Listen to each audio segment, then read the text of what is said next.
Halo, assalamualaikum warahmatullahi wabarakatuh, besti-bestiku yang dirahmati Allah.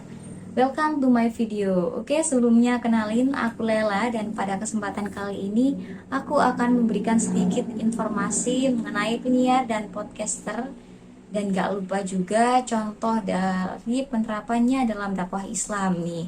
Ya, sebelum lupa, jadi untuk materi kali ini aku mengutip dari 3 jurnal. Yang pertama adalah jurnal yang berjudul Tren Diseminasi Konten Audio on Demand melalui Podcast, sebuah peluang dan tantangan di Indonesia.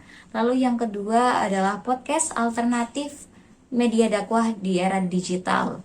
Lalu yang terakhir adalah dari Win Walisongo yang berjudul Penggunaan Gaya Bahasa Penyiar Radio, Studi Kasus Penyiar Radio Kilite pada Program Afternoon Light.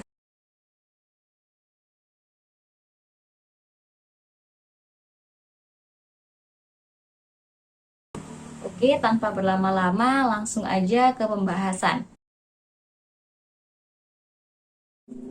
Oke, materi yang pertama adalah radio dan juga penyiar. Radio adalah sebuah perkembangan teknologi yang dapat mengirimkan suara ditransmisikan secara serempak melalui gelombang radio di udara. Radio adalah salah satu jenis media massa satu arah yang berperan untuk menyampaikan pesan berupa berita, informasi, ataupun hiburan kepada masyarakat dengan jangkauan yang luas. Pada awalnya radio ini ada di Amerika. Penemuan Marconi oleh Dr. Lee Forest pada tahun 1906. Sejak saat itu, radio di AS mulai mengalami perkembangan yang pesat. Pada bulan Maret 1923 telah berdiri 556 stasiun radio. Kemudian di Indonesia juga muncullah radio-radio dakwah. Yang pertama adalah radio dakwah Islam Radis di tahun 1970-an. Tapi hal ini tidak berjalan lama dikarenakan pada saat itu dikhawatirkan akan memicu adanya pergesekan politik.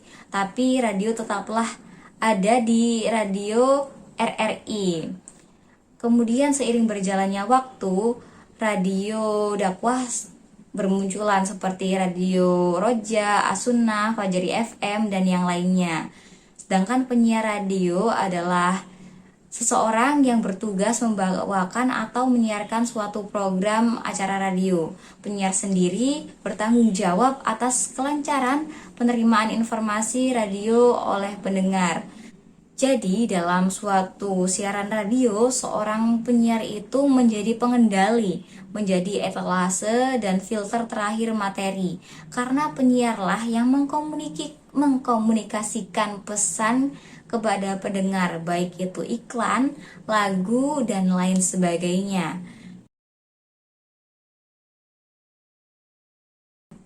Oke, lanjut kita ke materi yang kedua, yakni podcast dan podcaster. Awal mula penyebutan kata podcast adalah karena podcast merupakan akronim dari iPod Broadcasting yang merujuk pada perangkat Apple iPod sebagai platform distribusi podcast pertama yang dikenalkan oleh Steve Jobs pada 2001. Podcast sendiri mulai aktif di tahun 2004, lalu berkembang karena adanya mantan penyiar MTV Adam Curry. Curry ini berkontribusi pada pengembangan produk perangkat lunak yang memfasilitasi perutean audio ke musik digital. Berbeda dengan radio konvensional, podcast tidak menyiarkan siarannya secara linier sebab podcast merupakan platform siaran suara on demand. Jadi karena on demand inilah podcast ini dapat diputar secara berulang-ulang. Podcasting telah tumbuh sejak diperkenalkan pada akhir 2004. Berdasarkan data yang dikemukakan oleh PIW Research pada tahun 2006, sekitar 17 juta podcast telah diunduh. Podcaster adalah orang yang berbicara dalam podcast. Podcast juga sering disebut sebagai host ya, besti-besti. Podcast ini merupakan siaran yang dapat diputar oleh pendengar secara berulang-ulang. Adapun jurnal juga menyebutkan bahwasannya podcast ini memiliki kelebihan daripada pola komunikasi tradisional yang lain. Yang pertama, podcast ini dapat dipergunakan sesuai keinginan pendengar, dimanapun, kapanpun itu. Lalu produksi podcast ini relatif murah ya besti-bestiku, tapi ya jadi pendengarnya itu lebih ke tidak berlangganan atau secara gratis. Podcast ini juga dapat disiarkan, dapat diakses oleh seluruh orang di belahan dunia manapun. Lalu sekarang ini podcast juga sangat-sangat terkenal karena terdapat banyak platform-platform yang memfasilitasi adanya podcast ini. Salah duanya adalah Spotify dan juga Noise. Podcast semakin banyak digunakan karena adanya platform Spotify ini pada awalnya. Pada tahun 2018, selama 2 tahun sampai Mei 2020, perkembangan podcast di Indonesia ini mulai sangat-sangat terlihat. Bahkan jumlah pendengar se-Asia Tenggara itu adalah Indonesia.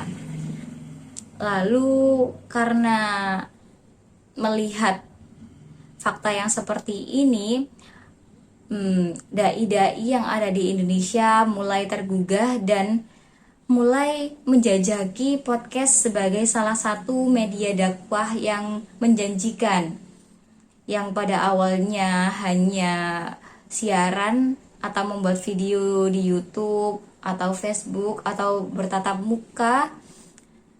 Sekarang ini para dai juga mulai menjajaki dunia podcast di Spotify dan juga Noise.